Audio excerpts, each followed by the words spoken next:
right, welcome back, everyone, to Strange Planet Podcast. In today's topic, we are going to talk about the Republicans' attempt to impeach Biden. Now, I really don't have words for this, considering that I still can't really name anything he did that is actually impeachable. I mean, the last guy, we have a long laundry list. Like, I still don't really see how this is possible, where it's going to go. Are they just making shit up to make shit up? This is really kind of throwing me in the loop here, because I'm seeing a lack of evidence and I'm seeing a lack of facts that supports anything of the sort. So I guess I'm going to pass the mic over to Rook. Maybe he can enlighten us with something.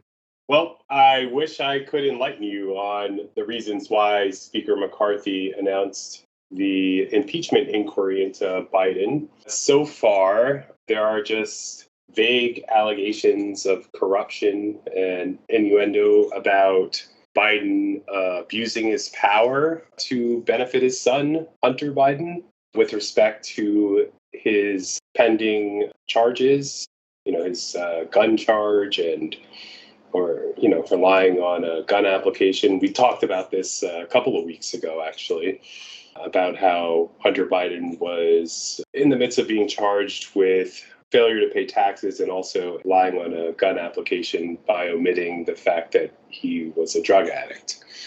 So those things are not really related to President Biden. Yes, he's his son, but those, you can't really be impeached for things that your son may or may not have done. Exactly. I think what they're trying to say is that Hunter Biden is, getting an unfair deal in terms of, a normal citizen would be treated much worse than Hunter Biden, but I'm not sure that's true.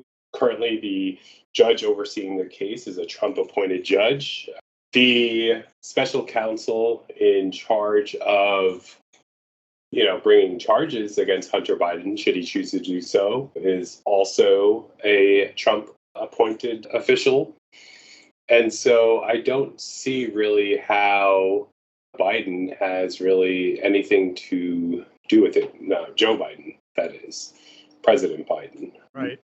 There's the Attorney General's office, which is headed up by Attorney General Merrick Garland, who even Merrick Garland really doesn't have anything to do with this case. That's why there is a special counsel handling it. The other possible accusation or allegation that Republicans could make in an impeachment inquiry is that he's somehow doing some backdoor financial dealings with respect to his son, again, Hunter Biden. His son was on the board of a Ukrainian company called Burisma, and this company paid Hunter Biden a handsome figure for being on the board. That's not against the law.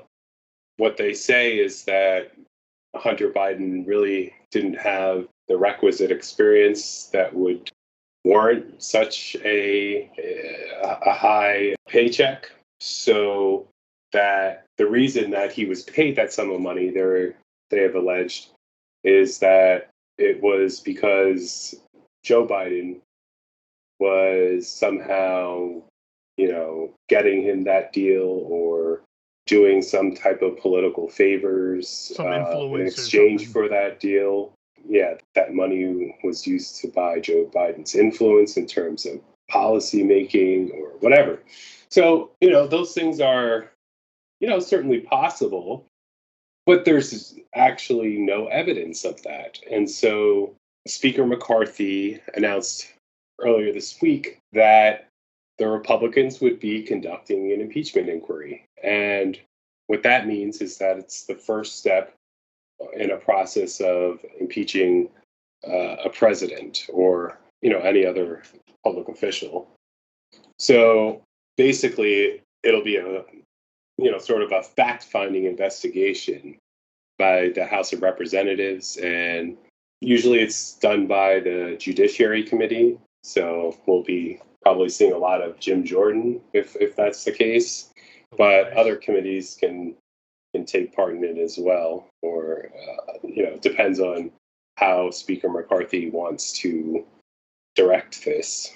So it's really interesting because there is, no at least public evidence that President Joe Biden has done anything wrong to warrant any impeachment charges. And so, unless they present evidence as to or allege as to how he illegally or used his power in an abusive manner to benefit either himself or his son, then they really have no business opening the inquiry. What it really is it appears to be Speaker McCarthy proving himself to be perhaps the weakest speaker in history, because he caves into the crazies in the far right of his party. Now, if you remember back during the Trump administration and even during the Obama administration, there were, ever since Clinton was impeached, impeachment has been, a topic often brought up in terms of dealing with presidents that are disliked. And for whatever reason, there are some members of each party that feel like the president of the opposing party should be impeached. There have been Democrats that wanted to impeach George W. Bush. There were Republicans who wanted to impeach President Obama. And of course, there were Democrats who wanted to impeach President Trump. Not all of them got their opportunity. There were some people early on in Trump's presidency that, introduced articles of impeachment into the House, and they went nowhere. And Speaker Pelosi at the time made sure that they went nowhere because there wasn't an investigation that had taken place to establish any facts that would be relevant to such impeachment charges. And I think that under President Joe Biden, has done nothing wrong. At least we don't know anything that he's done wrong publicly. If Speaker McCarthy has any knowledge of crimes that Joe Biden may have committed, he should state so publicly instead of being vague about it. But if they want to go down this route, they're certainly going to go down it regardless of whether there's evidence or not. Right, and that's the sad part. They don't have to conduct an official impeachment inquiry. They could hold hearings and call witnesses just to establish whatever facts that they think they can find. They can compel witnesses to appear before Congress and testify, although if the Biden administration acts like the Trump administration, these witnesses who are, White House officials might not even show up. But I guarantee you that Biden officials would have a much higher chance of complying with congressional subpoenas than Republicans. And in fact, we're finally recently holding a former White House official under President Trump, Peter Navarro. He was found guilty of contempt of Congress for defying a subpoena to appear before a House hearing. And so, this is a power that Congress has. They can do so without an impeachment inquiry, because if you can't even, tell us, what you think Joe Biden did wrong, then I don't think that there is anything. I don't think. Well, no, there could be. Well, let's be fair. It's possible. It's certainly possible, but you can't just call an impeachment inquiry, without any facts. reason to, or facts to that you allege that Joe Biden has done this or that, and this is why we're having it. All it is Hunter Biden got paid a lot of money, That and Hunter Biden lied on his application for a gun, and Hunter Biden didn't pay his taxes. Hunter Well, Biden isn't the president. Hunter Biden isn't our president. He wasn't elected president of the United States. And unless you can show that or have any facts that pertain to Joe Biden, not Hunter Biden, but Joe Biden, then I'm afraid this impeachment inquiry is nothing but a farce. Right. And the thing that I would like to add to this is like, don't get me wrong. If Biden did do something, then yeah, he should be held accountable too. Don't get me wrong. I'm just saying and acting the way I am because I really haven't heard or seen or even read anything that legitimately makes any sense. It's always just about Hunter Biden. But like you just said, Hunter Biden isn't the president. So like a lot of this doesn't really seem like it has much of an effect. But then the thing that makes me laugh the most is when you hear these terms like abuse of power and like illegal activity and stuff like that. This is all characteristics of Trump, the person that they love and praise and worship like a god. You know what I mean? So it's like, yeah, if those things are found on Joe Biden, then yeah, then necessary action should be made. But at the same time, your ringleader of the circus is guilty of everything that they're saying, if not and some. And they just, you know what I mean? Let's just see how much we can get away with, I guess, in the end. You know what I mean? We'll just try to look the other way because it's on our team. You know what I mean? There's too much team-based bias going on. You know what I mean? And it's really messing this country up. Well, gee, I think what the thing is, it's that we have a weak Republican Party. And I don't mean like, they can't get things done. It's just that they're not looking to get things done. They're too busy dealing with the MAGA Republicans that are driving them crazy. And I think McCarthy, having become speaker, has put himself in a real pickle because now he's got to deal with Marjorie Taylor Greene, basically wants to be Trump's VP. So she's going to do everything she can to try to impress Trump to get that nomination. And then you got Matt Gaetz, who's looking to get, pardoned by Trump because, he did a couple of things that are extremely questionable. So it's desperate grab to try to, impress their all-powerful leader.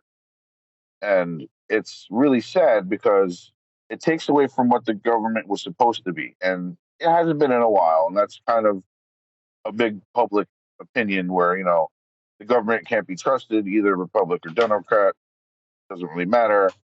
That's where I think Trump gets most of his votes. But it's become ridiculous. It's become a circus. And I think that the Republican Party, within maybe the next 3 to 5 years, is probably going to eat itself alive, especially if Trump gets convicted. Well, I just think that Speaker McCarthy just showed who's really in charge of the House Republicans. It's not him. It's Marjorie Taylor Greene and her wing of the party, because he can't stand up to them and he has no choice but to follow their marching orders. Like a big cult.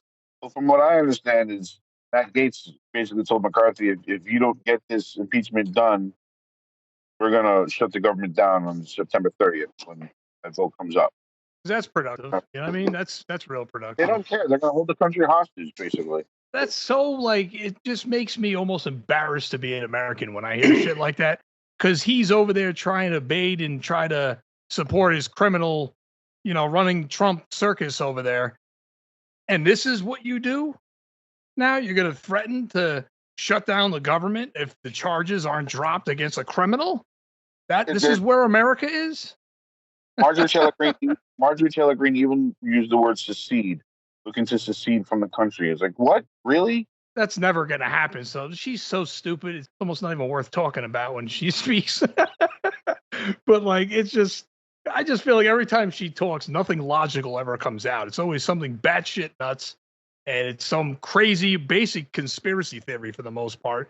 And it's not anything that is real, really. And that's what I'm starting to feel like this situation that we're talking about is, in a sense.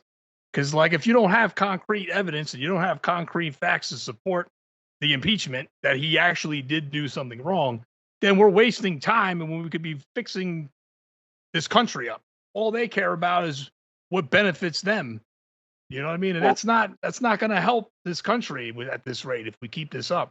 well, if you really look at it, it is benefiting them by wasting our time because they are basically shutting the country down by you doing these frivolous things to tie up, people's time. Instead of voting on things like infrastructure and healthcare and things like that, like no, we're going to waste everyone's time about talking about Hunter Biden. It's all a game for them. They don't care about politics. They care about Themselves. advancing their political careers and their themselves and Trump and just this whole circus of just power and money. They all see the grift and they all want a piece. It's crazy. And people like Matt Gaetz want to get away with the things that they've been getting away with. And Jim Jordan and many others too. Yeah, it's a whole circus line, and we have to get the ringleader down first. And then you're going to see everyone else start pointing fingers at each other, and it's going to be a rat race. You guys remember in 2000, when 1999 was going to become 2000, people were talking about Y2K and all the predictions of like the world was going to come to an end. Yep. What it was that software was, basic low-level system software was coded so that it didn't account for years past 1999. And so there were going to be a lot of software bugs stemming from the fact that all the low-level system software that computers were running on couldn't handle that. And so there would just be, widespread bugs and glitches and, a lot of computers wouldn't work. Well, right. The reason why I bring that up is because it also talked about other predictions like the Mayan calendar and Nostradamus. And this is where I'm coming to my point. Because in Nostradamus's prediction, I'm going from memory, so excuse me if I'm butchering this to all hell, but he said in like around the year 2000, 20 was definitely involved, that a blonde, blue-eyed devil would come and destroy the world. And looking at that now at 2020, it's just like, All right, but a little bit. It's a conspiracy theory, but it's just there's a difference between like speculating on Nostradamus predictions and Y2K. Though Y2K was an actual problem that had to be resolved, through programmers because computers weren't going to work without a solution. Y2K was an actual like software problem, whereas all that shit about Nostradamus and all that shit. I'm just saying, I want to listen to Nostradamus for that one prediction that he had about the blonde, blue-eyed devil. It's just like, maybe he was talking about Trump. Who knows? What's funny about that guy, though? I almost feel like at this point, I don't know why people take him serious because it was Y2K and then it was 2012 and then you don't know. And you never will. Well, you know what I mean? It wasn't Nostradamus for 2012. That was the year the Mayan calendar supposedly ended. Yeah. But, maybe they just stopped fucking writing years because he was gonna be they got dead tired. Anyway. Like, no, hold on. Nostradamus has nothing to do with the Mayan calendar. Right. Maybe the Mayans didn't feel like writing any more calendars and we're just like, fuck it, we'll stop now. Like it didn't mean that it was necessarily going to be the end of the world or anything. Right. That's why I just wish people speculating. Right. That's why I just wish people would stop trying to predict that because you're never going to know. And then if you set another date, you're just going to look stupid when the date comes and nothing happens. That's exactly what's happened every time anybody, whether it's Nostradamus, the Mayan calendar, George Lucas, not making that one up. But like, you know what I mean? Like it's not, no. Their guess is no different than mine or yours or anyone listening right now. You know what I mean? Won't make guesses like that. You won't hear guesses like yeah, that. Exactly. But I wouldn't want to make a guess at something like that either. But I'm not even going to say even if I would, because I wouldn't. You know what I mean? Because like, there's just no point. You know what I mean? Because no one knows and no one ever will know. But I'll tell you one thing, things have not been going very good. So, like, I guess I can see why people are thinking it might be like the beginning of end times or whatnot. But Well, at no, the, I'm just looking it up because that's the kind of connection I made. It's just like, ever since, 2020, when Trump, was no longer, well, it was 2021, where he was no longer president and things started to go downhill with this whole huge MAGA movement. And then January 6th, and then like the Republicans at first were like, oh, no, we need to do something about this. And then all of them flipped basically like, no, January 6th was just a parade. It's just, it yeah, feels like things are degrading to a point where we might not be able to recover as a country. We may be dealing with this, for the next 10, 20, 30 years until the people who are in power, like Matt Gaetz and Marjorie Taylor Greene, finally fucking die of old age. It's to a point where I think like our system of government has been damaged. And yeah, it could yeah. be the end of the world. You never know. So we can get some fucking stupid idiot in there who's like, push the button now, send me missiles. You know what I'm saying? It's just, it with Trump having been president, I don't think anything is impossible at this point. That we can get some stupid idiot in government, however, to be president, and then he just decides, oh, I don't like them, send missiles, and then starts World War III, and then we as a people have no control over that. And it's like, okay, I guess we're all fucked. So, you know what I'm saying? That's why I brought that up, because it feels like that he could have been what Nostradamus was talking about. But I don't put any stock into, you know, these kind of Theories or whatnot. Yeah, and I know what you're saying. It is very ironic too. It is because that is. it's just like when you look at the Simpson episodes. Like, oh, Simpsons predicted the future. It's just like it's coincidence. It's a very strong and eerie coincidence, but it's a coincidence. But Right. people like to believe in things beyond themselves. But one thing you brought up that is very, very true. I kind of feel like if we, stop, electing Lauren Boeberts and like Marjorie Taylor Greenes, I do see the government being possibly at some point in the future, maybe even the near future, possibly unrepairable at a certain point if we keep at the rate we're going. Because like a lot of what's been going on, the people that are doing the most talking are the ones that are causing the most chaos, and nothing's getting done. And that's all the American people really want. They want, you know what I mean, groceries to be a reasonable price, inflation to be under control. Luckily, our military is very, funded and they keep us safe as well. But the bottom line is, it's these politicians that are not really getting the job done. They're not. And I don't know how, I mean, I'm not entirely, I mean, there's votes and stuff and they're voted in, but some of these people, like Santos, for example, he had no business at all, ever holding any position ever with his track record of lying. It's almost like he took notes from Trump and was playing catch me if you can to see how far he could go. And now I think he's slowly paying the price. Keyword slowly, which is sad. But like if we keep putting people like that in positions of power, this country is doomed. That's the bottom line. It's completely doomed. Can't disagree with that. Like I'm not going to say Joe Biden's the greatest, politician of all time, but we don't have to worry about an insurrection with Biden. You don't have to worry about him shaking and befriending Putin. I don't know about that. I feel like the MAGA Republicans will storm the Capitol or the White House. Right, but it wouldn't Biden be presidency. Right, but it wouldn't be something Biden would be egging on or being a part of. He's right. not rallying. Biden would actually he would mobilize people to kick them out of the Capitol rather than what Trump did, which was stand down. He stood back and stood down. Right. It's just so unproductive. And then people wonder why nothing gets done. And like we've said, I think we said this like months ago, but like in recent politics, and I say recent as far as the past maybe 25 to maybe 30 years or whatnot.